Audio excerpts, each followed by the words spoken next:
Thomas Jefferson believed freedom was a natural right. He believed in liberty, equality, and the power of reason.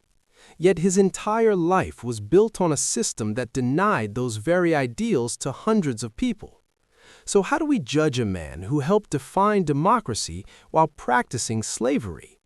A champion of liberty, a brilliant mind, a founding father. Thomas Jefferson. But was he the hero we've all been taught to admire, or was he America's greatest paradox? Let's peel back the layers and take a closer look at the man behind the monument. When you think of Jefferson, what comes to mind? The Declaration of Independence, right? The Louisiana Purchase, which doubled the size of the young nation. He was a statesman, a diplomat, an architect, an inventor, and a philosopher. He designed his own home, Monticello, a masterpiece of American architecture. He founded the University of Virginia, championing education for the common man. He believed deeply in the power of reason and the potential of the new American Republic. His vision for an empire of liberty, a nation of independent farmers, shaped the country's westward expansion and its very identity. His letters and writings are filled with profound ideas about freedom, democracy, and individual rights. He famously argued for the separation of church and state, a principle that remains a cornerstone of American law. He was a man of the Enlightenment, constantly curious, always learning, and pushing the boundaries of knowledge. From his scientific observations to his collection of thousands of books, Jefferson embodied the spirit of intellectual inquiry. It's no wonder he's carved into Mount Rushmore, a symbol of American greatness. But here's where the story gets complicated. Here's where the paradox truly begins. The man who wrote that all men are created equal with the right to liberty was a lifelong enslaver. This isn't just a footnote to his story, it's a central, glaring contradiction. Over the course of his life, Thomas Jefferson owned more than 600 enslaved people. They worked his plantations, built his home, and served his every need. They were his property, and he profited from their forced labor. Let's just sit with that for a moment. The author of the Declaration of Independence owned human beings.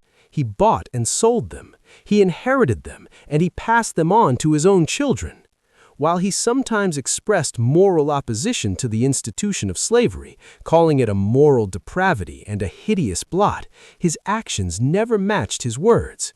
He proposed plans for gradual emancipation, but they were often impractical and never forcefully pursued.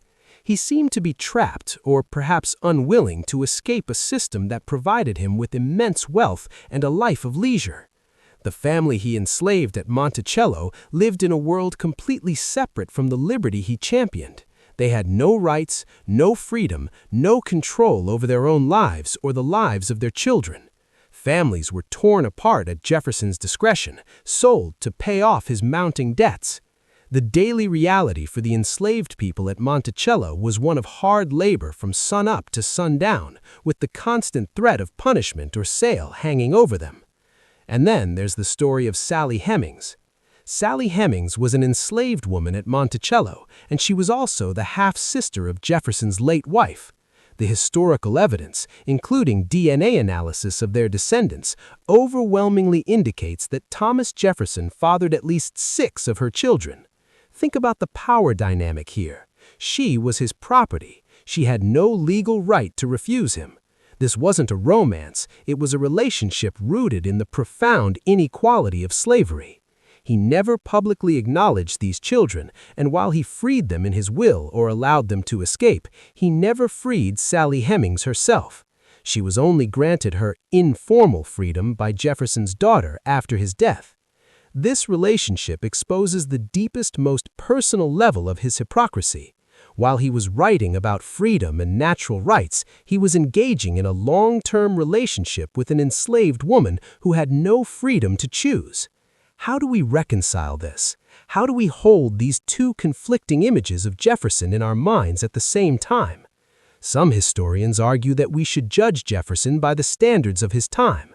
They say that many wealthy landowners in Virginia owned slaves, and he was simply a product of his environment. They point to his private anguish over slavery as evidence that he was a man struggling with a complex moral issue. They suggest his contributions to the founding of the nation are so immense that they outweigh his personal failings. They believe we should focus on the ideals he gave us, even if he failed to live up to them himself. But other historians, and many Americans today, push back against that idea. They argue that slavery was not universally accepted, even in Jefferson's time. The abolitionist movement was growing, and many people, including some of his own peers, recognized slavery as a profound evil. They say that judging him by the standards of his time is an excuse that lets him off the hook. They argue that you can't separate the man from his actions. His wealth, his time to study and write, his entire lifestyle, it was all built on the backs of enslaved people. The very pen he used to write about liberty was, in a sense, paid for by human bondage. So, what are we left with? We have Jefferson, the visionary, the architect of American democracy, and we have Jefferson, the enslaver, the master of Monticello. Can he be both? The truth is, he was. He wasn't one or the other, he was both simultaneously, and that's what makes him such a difficult and uncomfortable figure in American history. He is the American paradox. He represents the highest ideals of the nation, liberty, equality, and the pursuit of happiness. But he also represents the nation's original sin, the brutal hypocrisy of professing freedom while practicing slavery. His life forces us to confront the uncomfortable truth that our nation was founded on both beautiful ideas and terrible injustices. They are intertwined, and we can't simply ignore one side of the story. Understanding Jefferson isn't about canceling him or erasing him from history. It's about seeing him in his full complexity. It's about acknowledging the good and the bad, the inspirational and the deeply troubling. By doing so, we don't diminish the power of the words, "all men are created equal." Instead, we understand the long, difficult, and ongoing struggle to make those words true for everyone. Jefferson's legacy isn't just about the past, it's about the present. It challenges us to look at our own society and ask, where do our ideals fall short? Where are our own blind spots? The legacy of Jefferson isn't a simple story of a hero or a villain. It's a messy, complicated, and deeply human story that continues to shape America today. It's a reminder that history is not about finding perfect heroes, but about understanding imperfect people and the complex world they created. What do you think? Is it possible to admire Jefferson's contributions while condemning his actions as an enslaver? Or does one cancel out the other? Let me know your thoughts in the comments below. It's a conversation worth having.